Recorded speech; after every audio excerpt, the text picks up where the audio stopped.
Esse vídeo aqui é apenas uma introdução a respeito do breve estudo que nós faremos do livro do profeta Oséias.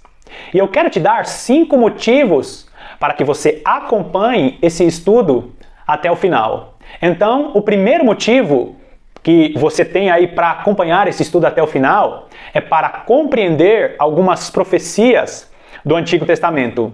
Existem muitas profecias que são bloqueadas para a maioria das pessoas porque elas não entendem algumas chaves que estão no livro do profeta Oséias.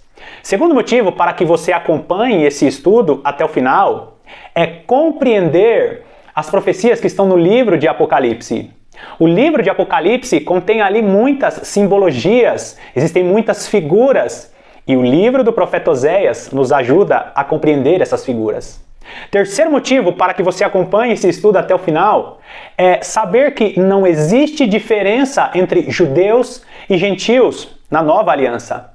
Certa feita eu vi um pastor muito conhecido dizendo que o texto que está registrado em Mateus 24, quando Jesus fala o sermão escatológico, ele diz que Mateus capítulo de número 24 foi escrito apenas para os judeus no tempo do fim.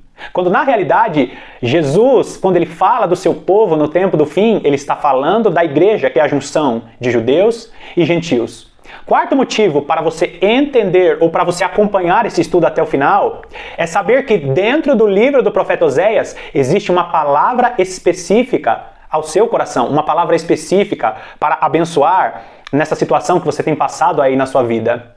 Quinto e último motivo para você acompanhar este estudo até o final é saber que nós estamos em uma batalha espiritual. E quanto mais próximo do fim a igreja vai chegando, essa batalha ela vai se intensificando. E o que eu quero dizer com isso?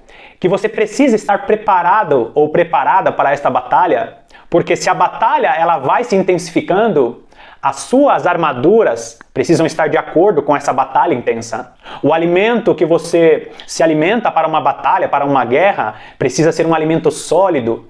E este estudo do profeta Oséias é sim considerado um alimento sólido. Eu espero que este breve estudo abençoe a sua vida e que você fique conosco até o final. Que Deus te abençoe e vamos pro vídeo.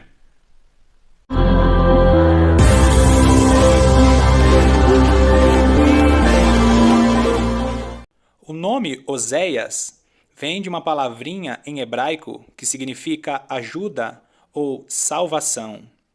Provavelmente o nome do profeta Oséias veio de um hipocorístico da palavra Yehoshua, que transliterado para o português é o nome de Josué.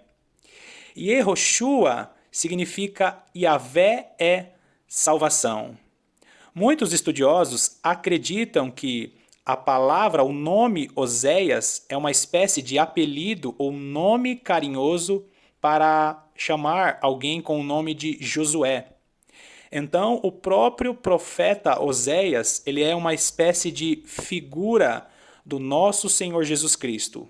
E ele profetizou na época dos reis que eram reis do Reino do Sul, como por exemplo o rei Uzias, o rei Jotão, o rei Acás e o rei Ezequias. E também profetizou neste mesmo tempo quando Jeroboão II era rei do Reino do Norte.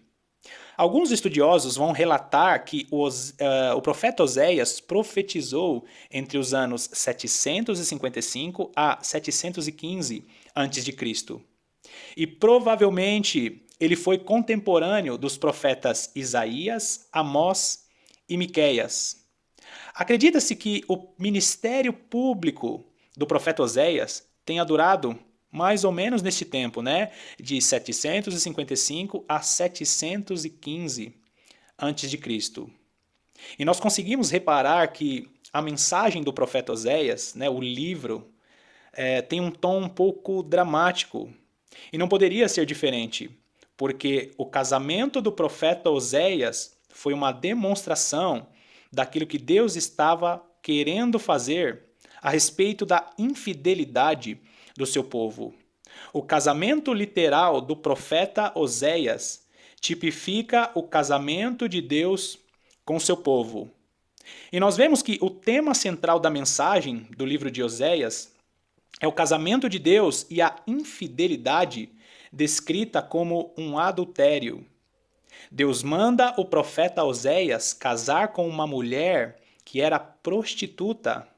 Em algumas versões nós vamos encontrar Deus falando para Oséias: case-se com uma filha de prostituições. E por isso, alguns comentaristas da Bíblia chegam a colocar até em dúvida se realmente Deus pediria algo tão imaculado assim para um de seus profetas.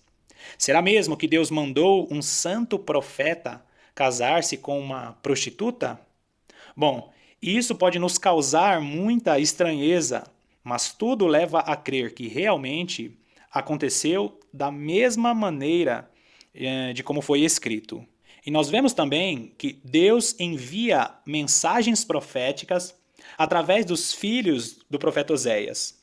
Como, por exemplo, o primeiro filho chamado de Jezreel, que significa Deus planta ou Deus semeia. Esse primeiro filho do profeta Oséias fala do dia em que Deus semeará o povo de Israel como o seu verdadeiro povo. E o nome da segunda filha do profeta Oséias, Lo-Ruhamá, que em algumas traduções você vai encontrar não amada ou desfavorecida, fala sobre Deus tirando o seu favor sobre Israel. E o outro filho, chamado de Lo-Ami, que significa em algumas traduções não meu povo, é uma mensagem de Deus dizendo a Israel que por causa da sua infidelidade, eles não seriam mais povo de Deus.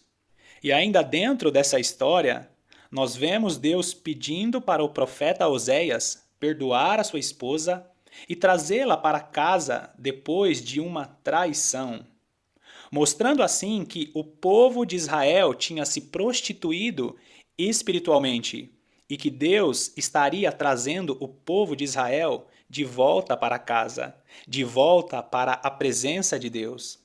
Nós vemos através do livro deste profeta maravilhoso a graça de Deus tipificada através deste casamento. O livro do profeta Oséias revela a maravilhosa graça de Deus na antiga aliança, apontando para o Salvador que viria anos depois para unir um povo debaixo desta maravilhosa graça. Saiba que se você é igreja do Senhor, Deus, através de Jesus Cristo, está fazendo uma aliança com você. Por isso, eu te convido a acompanhar cada capítulo deste livro maravilhoso de Oséias. Existem muitas profecias que estão escondidas. Existem tesouros que Deus deixou nesse livro para que nós possamos desbloquear algumas profecias da antiga aliança e da nova aliança. Algumas profecias que o próprio Jesus disse em Mateus 24, algumas profecias que estão no livro de Apocalipse. Existem muitas pessoas que não compreendem essas profecias porque elas não sabem discernir o tesouro que Deus deixou aqui neste livro do profeta Oséias. E a minha oração é que Deus fale poderosamente ao seu coração. Obrigado por acompanhar até aqui e que Deus te abençoe.